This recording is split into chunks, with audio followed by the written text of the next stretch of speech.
Reaksyon sa flood control scam, sinagot ng palasyo. May due process daw.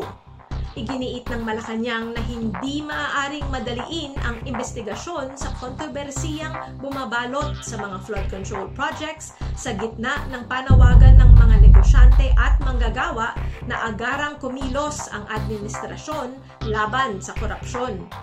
Sa press briefing sa Kuala Lumpur nitong Lunes, sinabi ni Presidential Communications Office Undersecretary Attorney Claire Castro na may mga hakbang nang ginagawa ang pamahalaan, ngunit kailangang igalang ang proseso ng batas. Iginiit niya na sumusunod ang pamahalaan sa tamang proseso at umiiral na batas. Bagamat minamadali ang mga hakbang, hindi raw maaaring isantabi ang legal na proseso at karapatang pantao. Paalala niya, kapag walang due process, lahat ay maaaring mabiktima. Kaya't mahalaga umanong tiyakin na bawat galaw ay may legal na batayan. Mga diskaya, hindi na nga ba tatanggapin bilang state witness? Hindi na maaaring tanggapin bilang state witness ang mag-asawang kontratista na sina Curly at Sara Diskaya dahil sa kanilang uncooperative behavior sa investigasyon hinggil sa multi-billion peso flood control scam ayon kay Assistant Ombudsman Nico Clavano.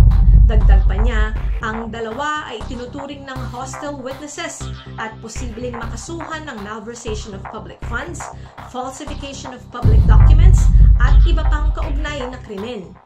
Ayon pa kay Clavano, lumalabas sa investigasyon na ang mag-asawang Diskaya ay nakinabang sa malawakang sabuatan ng ilang tiwaling opisyal ng DPWH at iba pang opisyal ng gobyerno sa mga ghost flood control projects.